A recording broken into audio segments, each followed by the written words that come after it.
नमस्कार। हमारा पप्पू पास हो गया है। नाम को लेकर अगर कोई संशय या दुविधा आपके मन में है तो हम उसे भी दूर कर देते हैं। दरअसल पप्पू हमारे पड़ोस में रहने वाले सिन्हा जी का लड़का है, जिसने इस बार सीबीएसई बोर्ड की परीक्षा दी थी। अभी फेसबुक पर सिन्हा जी का पोस्ट देखा तो दिल ही खुशी हुई। सोचा आप सबको भी बता दूं, पप्पू अव्वल दर्जे से पास हुआ है।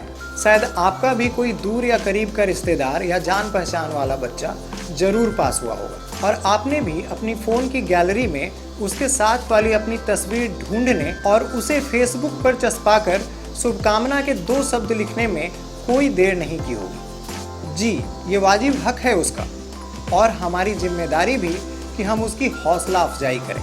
लेकिन हमारी कुछ और जिम्मेदारियां भी हैं उनके प्रति जिन्होंने परीक्षा पास नहीं की है, मतलब जो फेल हो गए हैं। इस बार की सीबीएसई की 10वीं की परीक्षा में 91.46% बच्चे पास हुए और शेष 9.54 यानी लगभग 1,41,894 बच्चे फेल हुए हैं। अगर सीबीएसई की सीनियर सेकेंडरी और राज्यों के द्वारा ली जाने वाली माध्यमिक और अपर माध्यमिक परीक्षाओं में फेल होने वाले कुल बच्चों की संख्या जोड़ दी जाए तो ये आंकड़ा कई गुना बढ़ सकता है। इसके अलावा मेडिकल, इंजीनियरिंग, एसएससी जैसी प्रतियोगिता परीक्षाओं में भाग लेने वाले बच्चे या प्रतिभागी फेल होते रहते हैं। फेल हुए बच्चों के प्रति हमारी क्या जिम्मेदारियां हैं? पहली जिम्मेदारी, अगर आपका या आपके आसपास का कोई बच्चा फेल हो जाता है तो किसी भी परिस्थिति में उसे टीज ना करें। उसे इस बात का कभी एहसास ना होने दें कि परीक्षा में फेल हो जाने के कारण जिंदगी के सारे रास्ते उसके लिए बंद हो गए हैं। बच्चे के माता पिता या अभिभावक इस बात की कोशिश करें कि बच्चा कुछ दिनों तक अकेला ना रहे। उसके आसपास का माहौल बिल्कुल ही खुशनुमा होना चाहिए। दूसरी जिम्मेदारी, बच्चे के फेल होने के संभावित कारणों का पता लगाना। बच्चे के स्कोर कार्ड से अभिभावक इस बात का पता लगा सकते हैं कि उसका रुझान किस विषय की तरफ है। इसके अलावा बच्चे के पिछले एकेडमिक रिकॉर्ड्स या उससे सीधे तौर पर बात करके उसकी चॉइसेस का पता लगाया जा सकता है। कई बार पास कर गए बच्चे भी मिले अंकों से संतुष्ट न होकर गलत कदम बढ़ाने की तरफ बढ़ जाते हैं। हमारे देश में सीनियर सेकेंडरी एग्जाम्स में आने वाले स्कोर हमारे बच्चों का भविष्य तय करते हैं। मसलन अगर मैथ में ज्यादा नंबर आया तो इंजीनियर और अगर बायो में ज्यादा नंबर आया तो डॉक्टर। अधिकतर अभिभावक भी अपनी चॉइसेस बच्चों पर थोपते हैं।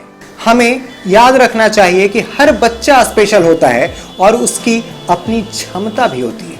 बतौर पेरेंट्स या अभिभावक हमारी सबसे बड़ी जिम्मेदारी ये होनी चाहिए कि हम अपने बच्चों की क्षमता का सही मूल्यांकन करें और उसे उसी दिशा में विकसित होने का मौका दें और समय समय पर उसका मार्गदर्शन करते रहें।